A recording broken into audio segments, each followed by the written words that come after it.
What is up, my ninjas? Shinobi here with a Diablo 3 Reaper of Souls video for you guys, a very special one at that. I am joined by a very awesome and very special, and also a friend, fellow streamer and YouTuber, known as Anthony Bigdaddydens, or Tony. How's it going, man? How you doing? Oh, Shinobi, great to be here, man.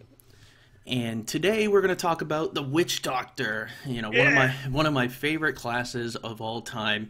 And this is an ongoing series here where we talk about each and every class. And today Tony, our Witch Doctor specialist, is going to guide us through the Witch Doctor. We're going to analyze it a little bit, talk about it a little bit, and go into some details about some builds you can do coming up here in Season 2 that'll be viable for those greater rifts, and also some starter builds and what some items to look out for, and some tips when you're doing the greater rifts and everything like that. So these are his channels right here. This is his YouTube, Bigdaddydens76. Got a lot of great videos on there. Been a follower of him for quite a while. Been watching his stuff for quite a while. And I also got his other thing over here, and this is his Twitch, which he's you have a live stream schedule right set there. So Saturday through Wednesday, right? Yeah, that's right. Yeah, from 3 p.m. GMT.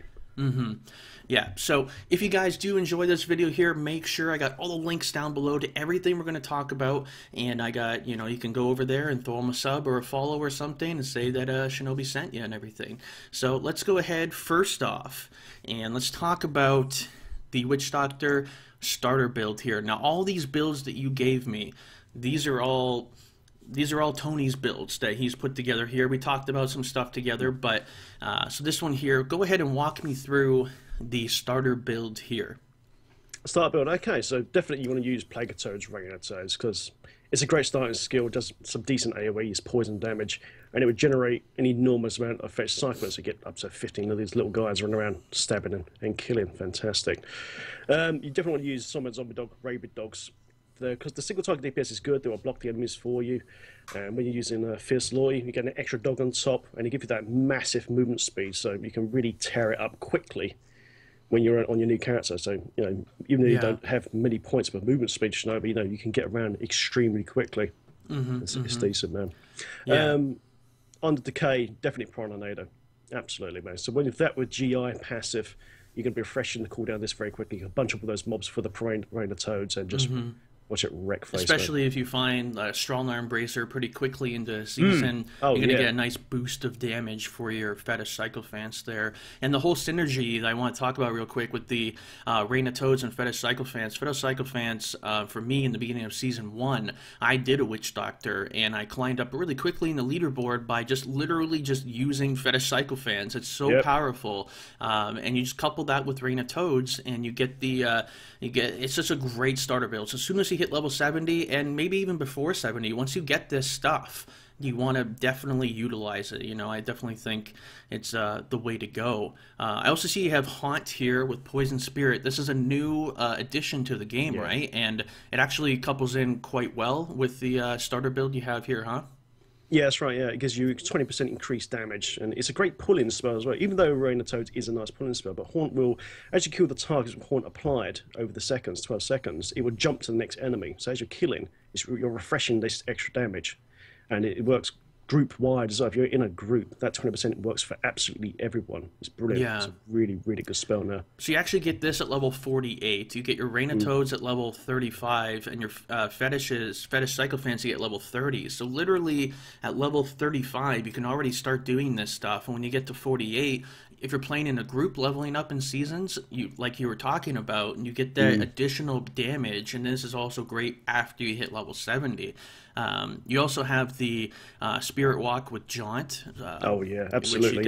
I feel like it's the strongest Spirit Walk by far. We used to in the past use the mana one, which we don't really have mana problems nowadays, Yeah, that's right, yeah. Unfortunately, mana on the Witch Doctor now is an unused resource, and I'd love to see that changed from Blizzard in a future patch, because mana spenders, it's a whole different kettle of fish at the moment, but yeah, mana at the moment is no issue for the dog. Yeah, and then we have Big Bad Voodoo with Slam Dance. You gotta have that 30% burst damage. Get it at level 44, so definitely should definitely be utilized there. And as we were talking about the mana, we can actually get away with using things like Pierce the Veil because you don't really use a lot of mana to begin with. So Pierce the Veil, there you go, you that 20% damage increase, lots of burst right there. Go ahead and run me over the other two passives that we haven't gone over yet. We got Fierce Loyalty and Grave Injustice. Yeah, Fierce Loyalty will give you a 30% increased movement speed and additional dog as well. So in the early stages of the game, you want to be farming, especially in season, as fast as possible because you want to get that fat loot as quick as possible, man. So this will really tear it up very quickly. And as your Paragon points raise as well, you can put more points into movement speed and maybe get some like boots with some speed and a bonus in there as well. Brilliant, brilliant passive, man. I love it. And when you one thing to also keep in mind is that when you get that additional dog, which is definitely true, but when you have the dog ring, right, yes. you get your dog becomes more powerful for the more passives that you use. So you know, that's definitely a really strong thing. You're gonna have your dog out or your dogs all the time, so getting that movement speed is gonna help out a lot. And you get this level 45, so you know, even up until level 70, a great way. I mean, literally, you can get majority of this stuff around the 40s, and you know, it's just kind of making it to that point. And then you have Grave Injustice. So Grave Injustice, I gotta say, you know, awesome. It's one of those things where just like it reminds me of the old CM Wizard. You know, you don't really have the need for cooldown reduction, right? You're Grave Injustice, and you want to, you know, get that pickup radius going, right? So would you say that maybe finding the Toad offhand would be kind of nice to have, kind of a little bit early on? Yeah. The Toad is definitely one of those ones that is good early on. Absolutely, especially pick up your gold and stuff. So you don't want to be with a small pickup radius picking up gold. So yeah, Toad would be a great addition right at the beginning. But you do really want a Eucapian Serpent as quick as possible, though. For that damage reduction, that will enable you going to T6. Almost straight away if you get Jerem, you know what I mean? And that's the build right there. And we're going to talk about some of the items that you want to gamble for first, and some of the items that you really want to find as quick as possible here in Season 2. So the first one we both totally agreed on, and that is gambling for the Mask of Jerem, the helmet that gives your pets an insane amount of damage. Yeah, definitely huge, huh? Yeah, definitely. You definitely want a Mask of Jerem. The damage output will make all your Sarcophants and dogs hit like trucks. Even in the early stages of the game, it will absolutely tear it up. But you try to get one with a Vitality roll, crit, and socket as usual, as high as pet damage as possible. Yeah. And then you have, like you talked about earlier, getting the Serpent Mojo. It could be that you know, reduction damage to help you out there. Do you find that the Serpent Mojo is still fine to use without having the really strong big dog with using the ring? Do you feel like it's okay still if you were to use rabbit dogs here with just having like your 3 or 4 dogs? Yeah, it'd be absolutely fine. Even dogs in their small state actually can take an enormous amount of damage. You know, I've been doing great at Red 42 with just the small dogs, and they actually survive surprisingly quite well, actually. So yeah, definitely. Okay, cool. And then some of the first items that you want to search for, you were talking about Act 1, spamming the Ring of Royal Grandeur, getting a really nice one really quickly. How usable is that going to be? How many specs would you really use that in? And is it kind of a really game-changing thing for you right off the bat? The main builds that use the Royal Ring Grandeur will be Jade Harvester and the Carnival. For the Tiki build, it won't be used. You know, you don't use set items really. Only craftables for that build. But yeah, for the two main builds, which is Jade. Jade is still topped off with Greater Revs, so a Royal Ring Grandeur is a must. Yeah, trying to get those double unity combo things going on as quick as possible. Do you use double unity in just about every combo setup? Yeah, I do. Yeah. For solo Great Rifting, absolutely, Unity is pretty much a must. Unless if you've got some mad dodging skill guys, then you know what I mean. You can put Stoner Jordan there instead. Mad dodge, yeah. But, yeah, if you like doing glass juking the mobs, yeah. Yeah, man. And then you have here. This is all stuff that he wrote down here that I'm reading right now. So then we also have the Stone of Jordan. Going to be a very strong damage increase for you there. You're going to want to get that item for just about all the builds. You wouldn't use it for the pet builds. Would you want like double unity and you'd want like the zombie dog ring or? It depends. For the Tiki build. You can use a Stone of Jordan because you don't want to use a dog with the Tiki Build because you lock down everything down with the Tiki Build with the Face of Death with the Tentacular and Visage Mask for 8 seconds. So you can use a Stone of Jordan that build, and it works really well. It makes up for some of the damage lost from not having the dog. Okay, cool. And now we're going to run over some of the other builds that you're going to be looking into. We also have some gameplay and stuff, obviously, going on in the background here.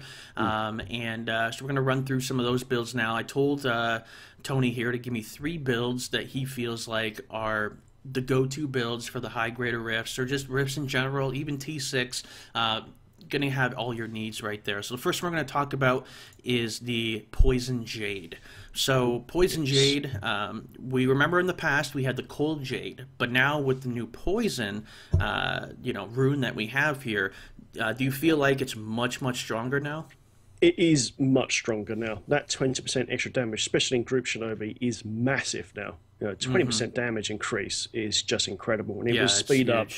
It was speed, especially in team greater rifts, even solo. It speeds it up phenomenally. It's amazing. Such a good rune now. Even in pet build, I use it now. I wonder with the Rift Guardian, the Rift Guardians, do you feel like you solo, you take them down quicker with this, or do you feel like the cold was better? Okay. Yeah. That's good. That's good to know. So yeah, this is the build right here. We're not going to spend too much time talking about these builds. We do want to get into some other stuff, but you use Locust Swarm with Pestilence, Soul Harvest with Siphon, which is very useful, right, for getting those heals back, right? You run into the group of mobs, you Siphon, get the heals up, and you get a buff too, right? So that's right, yeah.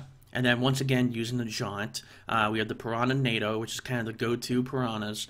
And the Mass Confusion with Paranoia, I myself, with the Jade build, I was using Mass Confusion with Paranoia, and I love it. I remember you were actually talking about in stream once where you love using Mass Confusion over other things because it, especially in those higher greater rifts, it really locks down these big threats that be coming at you. It confuses them for a certain amount of time, gives you increased damage. And do you feel like it's absolutely needed for this build?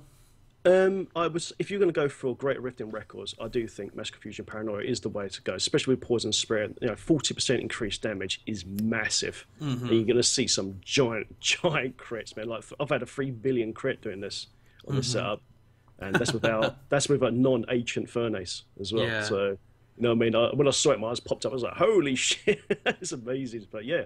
Absolutely. And then we have Spirit Vessel to give you that survivability just in case you don't die. It's the oh shit moment, right? And then you got Gruesome Feast. I've never been a huge fan of Gruesome Feast, but I can see the usefulness of it. Now, would you suggest people use this if you didn't have very much pickup radius, or? I would suggest still to use it because one globe, once you got it's roughly. If you're on about, I don't know, 1.5 million, it works out to about 100, 150k damage per globe. Yeah. And this was increased to 15 seconds not that long ago as well. So after you kill an elite pack and you're about to hit a massive, like really hard-hitting trash with a lot of hit points, that extra damage can shave seconds off. Yeah. In a whole run, it can make a break.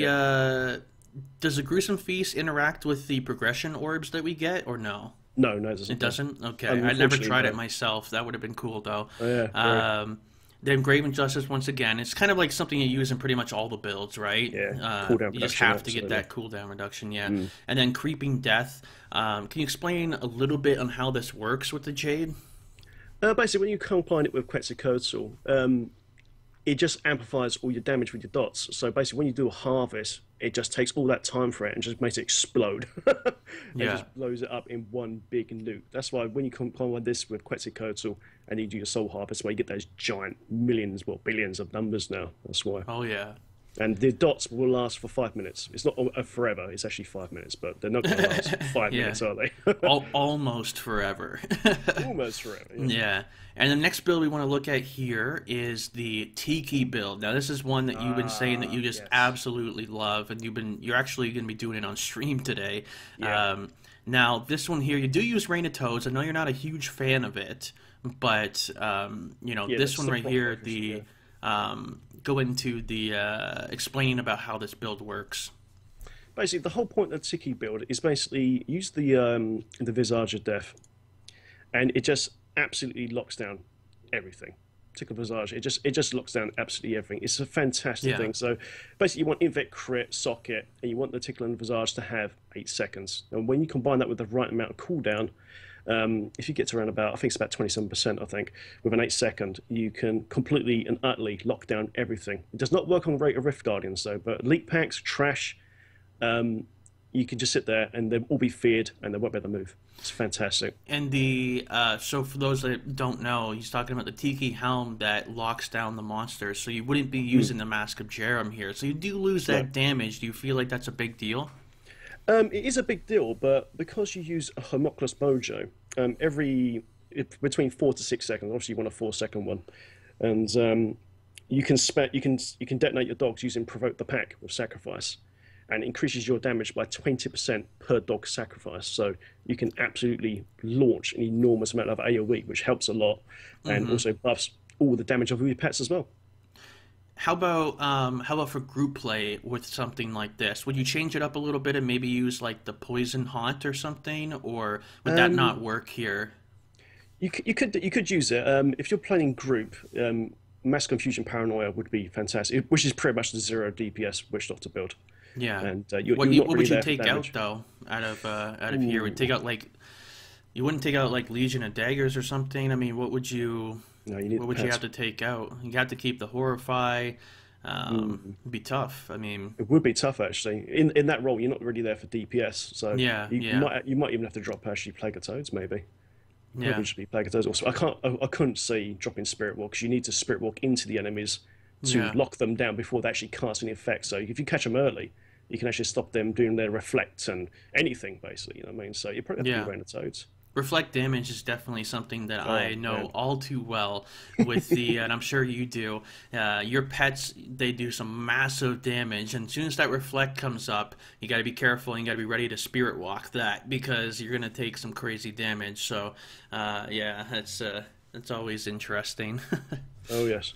And then let's talk about the very last build here, and this is the Carnival Build. Now, I've had my viewers come to my stream before and tell me, you got to see Tony's Carnival Build. It's so awesome, and it looks awesome. So explain how the Carnival Build works. How does it interact? It obviously uses the Carnival helm, right? Yeah, that's right. Basically, the Carnival Elm will, every time you got a fetish from either Fetish Army Rune or the passive Fetish Sycophants, they will shoot a poison dart with you do. So when you combine that with the ceremonial knife called the Dagger of Darts, all the darts will pass through the enemies. So it generates not just an enormous amount of AoE, but also crazy single target DPS. It's just crazy good at the moment. It's a really nice build. And yeah, definitely. Would you say for this one here, you would use the Dagger of Darts, right? That's for this. Oh, absolutely. Okay. It can work without it, but the Dagger of Darts makes this build now. It is just beautiful. And so we have a couple items written down here, some game-changing items. So we have SMK, Furnace, and Dagger of Darts. So this one would use Dagger of Darts. We would have the Jade that uses the Furnace, right? Yep. Another viable option would be Wrath of the Bone King, right? Yeah, Wrath of the Bone King in the early stages of Jade can be quite cool, actually. It's like one of those placeholder items. And then we have the Tiki. So Tiki would use SMK. Yeah, definitely SMK. Yeah, absolutely. And for those people out there that don't get lucky, like me, and ever find an SMK ever, what would be some substitutes here? So instead of SMK for the Tiki build, what would you kind of want to substitute? Substitute, well, you can always do a crafted legendary. You know, you got that Heart of Sufferance knife you can craft. If you want to do a fire build, I believe you can do Devastator. If you want to do like a nice little fire build, so maybe some fire dogs or something. But if you're quite lucky, it's not too hard to get. But a Rahino Flare that makes all the toads homing and explode twice is a fantastic build, especially for T6 speed farming. I actually use that over SMK now because it's just so quick. You can just blitz it. Yeah, that's definitely strong. It spawns those fetish sycophants really quickly. Really quickly, like, yeah. Just like you literally go, you find like a trash pack of 5 monsters or something, and you just literally go from 0 fetishes to 15, like just like that, you know. Yeah, especially if you're using a Gogok of Swiftness. Use a Gogok of Swiftness with Rahino Flare. It just goes crazy. It's just mad. It's great to watch. Yeah. Exactly. So now we're going to go ahead and talk about Greater Rifting, and we're also going to talk about Season 2, the new item that we get there, and the new legendary gems. And let's go ahead and get into that right now. So first off, in Greater Rifts, what kind of tips would you give the viewers here for, what kind of tips would you have, and what are some of the kind of downsides and upsides to playing these types of builds? Tips for these builds. Well, with Jade, obviously you've got to get your set pieces done as quickly as possible, and you need to get Unity, man. You must get Unity, Furnace, all that sort of stuff. But with Season 2, the first thing you need to do, obviously, is you need to get your great gems farmed. So do some stagger farming sort of thing. Go get yourself a keystone and stagger farm each level. So what we've got to do is like kill the mobs, leave like 4 minutes 30 left on the clock. That way you only progress one level. And that way you can get a gem on each level until you get all of them, then start leveling them in order. You know what I mean? So if you're a pet build, you want to do Enforcer, Pain, and Bane the Traps, for instance, or Bane the Powerful. Mm-hmm. Yeah, so getting those legendary gems up there really quickly is going to be good. I think it's kind of like that for just about every class, but especially for the pet classes, because that Enforcer, it just gives you such a damage boost. Same with like Bane of the Powerful and things like that. Definitely needed right off the bat. And you want to get that Enforcer to rank 25 as quick as possible, because your pet's survivability, it depends on it. And so let's talk a little bit about that for Greater Rifts, the pet survivability. So if you're going with Tiki Build, or you're going with the Carnival Build, these are the two pet builds you're talking about here. Which build out of the two would you say the pets have a tough time surviving, and which one is a little bit stronger in surviving there? Do you notice? With the Tiki build, because you're locking down everything down with the mask and you're fear locking everything down, the pets don't really die that much. It's only on the Greater Rift Garden, because you can't lock that down, they will die. But on Carnival, you must use an Enforcer. You have to, because when you get to about Greater Rift 41 plus, the pets do start dying, even with Enforcer. So management of the pets is key. You know what I mean? You got to maybe pull your pets back so they teleport back to you, then re-lock back on them. I mean, so that sort of stuff. So especially 40 plus. I also feel that the pets being able to target the things that you want to is a little bit of a downside as well. Like, we don't have the ability to literally put our mouse cursor over something and be like, hey, pets, attack what I'm attacking. Yeah. So that is a little bit of a downside of going with the pet things. Is there anything we can do to combat that? You can do. What you can do is if you're using an SMK build like Tiki, or like a basic Jerem sort of build, and you're killing trash quite quickly, you say you've got a massive trash pack on top of you, and you see a load of elites in the back lines blasting you with like thunderstorm stuff. What I tend to do, I spirit walk into the elite pack, I drop all my fetishes on top of them, then get the hell out of there. Spirit walk jaunt lasts 3 seconds, so you just pull straight back, then drop your slam dance, and all your pets are front tanking up the front. Then the rest of your cyclones will be on the trash in front of you.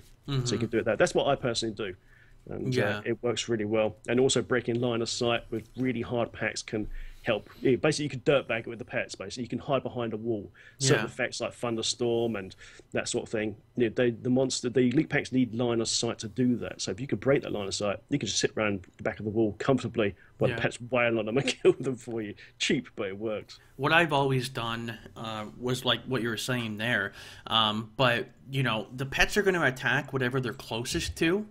So, for instance, if you had a big trash pack and your pets were on that at that time, you saw an elite that you knew was coming towards you, it's going to aggro you. What I usually do is I run away from that pack, maybe use like a Spirit Walk, get to it really quickly, and get far enough range out of the trash that your pets will actually teleport to you, and they'll come over to you, and then they'll get on what you want to get on. So you have to be you have to think ahead, when it comes to that. And then also when you spawn your fetish army, you want to be right beside what you want to kill when you spawn that fetish army, Exactly. And and then the other thing too that I want to talk about is the Rift Guardians. Now, we all know that Jade has a tough time with the Rift Guardians. Is there anything you can do to kind of help with that? Do you want to make sure your cooldowns are up before the fight? Do you have to have a power pylon? Do you have to, like on those really high tiers? What are you looking for you? What's the dream? Dream. Well, obviously you want a power pylon, absolutely. Conduit these days in the higher great rifts ain't great. You know what I mean? Exactly. Yeah. It's okay for some trash, but once you get to about 40 plus, because it's now based off your weapon damage rather than the level, isn't it? And it is very, very good. But yeah, the main cooldowns are what you need. You need like slam dance down and all that sort of stuff. But if you're using an SMK, you know, slam dance is virtually always up all the time anyway, so you can just absolutely blitz it. But some of the guardians, most of the guardians as a pet build doc are actually very easy to kill. There's only a few that will give you actually any problems. Well, I can't remember the name, but another big golden angel guy, he's been buffed to crazy. He drops loads of arcane beams. I forget his name off the top of my head, but I had him last night on stream, and I was like, I'll kill this guy easy. And it took me ages. So I was like, what the hell's going on? This guy's tough now, you know what I mean? So Exender kill, I think his name. I can't remember off the top of my head. But, especially if you get him in like a very close quarter tunnel area, your pets just get annihilated by those arcane beams, and so it can be really, really rough to deal with. Do you find that on like the Gom fight, you have a hard time with the poison damage that he does, or it's not really a factor to your pets? It can affect the pets, but again, if you use like SMK, you can resummon the main army very, very, very quickly because you know, they're going to attack so fast with Tusk and Theos and all that sort of stuff. So you can do that. But yeah, Gom's not too bad. The main problem with Gom is sometimes his fart cloud isn't visible enough. I like to be a bit more visible because sometimes it's on top of you, you don't even realise, and in a blink of an eye, you're dead. You know what I mean? It's like, whoa. You know what I mean? What? Oh, there's a cloud there. I didn't see that sort of thing. Exactly. I think they need to make it a bit more dense so we can actually see them. And so I'd like to see that changed in the future. And then we're talking about now season 2. We get the new item, the Wormwood remake. We have Wormwood before, right? It's just a remake of the what we had before, isn't it? Yeah, and do you feel like it's really going to be that useful? You were talking earlier to me before this about maybe just it's only T6 viable, or would you see it in the end game? I think it would get up to a certain point in Great Rifts. I don't think it is a furnace killer, to be honest, but it rolls up to, I think it's 20 to 30 poison damage. I can't remember off the top of my head, but it auto casts Locust Swarm, which is fantastic, you know. So you're getting a free spell in your bar. That is really, really nice. So you better harvest really quickly and all that sort of stuff. So for T6, I think it would be a fantastic item. You know, if we can get hold of a Wormwood early in Season 2 with the right amount of movement speed, maybe a Rachel Ring of Last Ring as well, with some sort of fear build, it would proc that fear. We better say, especially with the Clem's buff Bracer Belt as well. You know, Fierce Loyalty, we're about to absolutely tear it up. You know what I mean? Really go quick. But I can't see it beating Furnace. You know, with that Furnace extra 50% elite damage, I think that's really make or break in a Greater Rift. Yeah. But it's still a nice addition to the game, though. I will use it and play with it, man. Yeah, would you say that the new legendary gems that we're getting, they're both really defensive gems? Would you say that they're really going to have a spot for the Witch Doctor, or is the Witch Doctor kind of okay as far as survivability goes? I think personally, survivability of the Witch Doctor is actually pretty okay, because if you use a Unity and like Utopian Serpent Mojo combo, that's 80% damage reduction. And you know, with the hit point buff that came in as well in the last patch, we've all got a lot more hit points now. And you know, I can break well over 1 million HP on my Witch Doctor now, and on my Tank and Spank Jerem build sort of thing. So I think survivability is okay, especially with Spirit Walk now as well. You know what I mean? It's not too bad, but I don't know. I think it's more for a hardcore thing. Yeah. Not so much for a Witch Doctor. I think it's more for a hardcore, those gems. But I will try them out. I would definitely try them out, definitely. Yeah. All right. Well, I think that's going to do it for us today. If you guys have any more questions, put them down in the comments. You can also go check out Big Daddy Den, aka Tony, at his live stream channel and his YouTube channel, and ask him even more questions. He's very informative. He answers so many questions on his streams. He's talking non-stop because he's answering so many questions, and that's a good thing. And you know, so definitely all the links will be down below. All the skill calculators, all the videos mentioned, everything will be all down below. So go ahead, throw him a follow, throw him a sub, you know, go over there and welcome him and everything to the Ninja Army and to his what do you call your people, your community? I'm rocking with the Fat Man Army now. The It's Fat a Man recent Army. thing. Yeah, yeah, yeah. Everyone in my stream's pretty much Fat Man, so why not Fat Man Army? All right, man. Well, I want to thank you for doing this video with me. Hopefully, everybody finds, something we talked about here informative. I want to wish everybody good luck in Season 2. Find those items, find that SMK, find that ancient furnace. That's what it's all about, man. And once again, like I said, man, thanks a lot for doing this with me here, and it was great to have you. No problem, Shinobi. Absolute pleasure, man. It's been good fun, actually. It's been really good fun. Yeah, all right. Well, thank you very much, and that'll do it for today, guys. Look for the next video coming up. I'll probably have annotations linking them together. I did the Firebird Wizard build previously. If you haven't seen that one yet, that's where I covered all the Firebird stuff. And then in this one, we had the Witch Doctor stuff, and then we have even more coming up, and hopefully we get all these out before Season 2 starts. That way you guys are informed and ready to go and prepared for the new season of Diablo 3. So, anyways, guys, until next time, my name is Shinobi, and thanks for watching.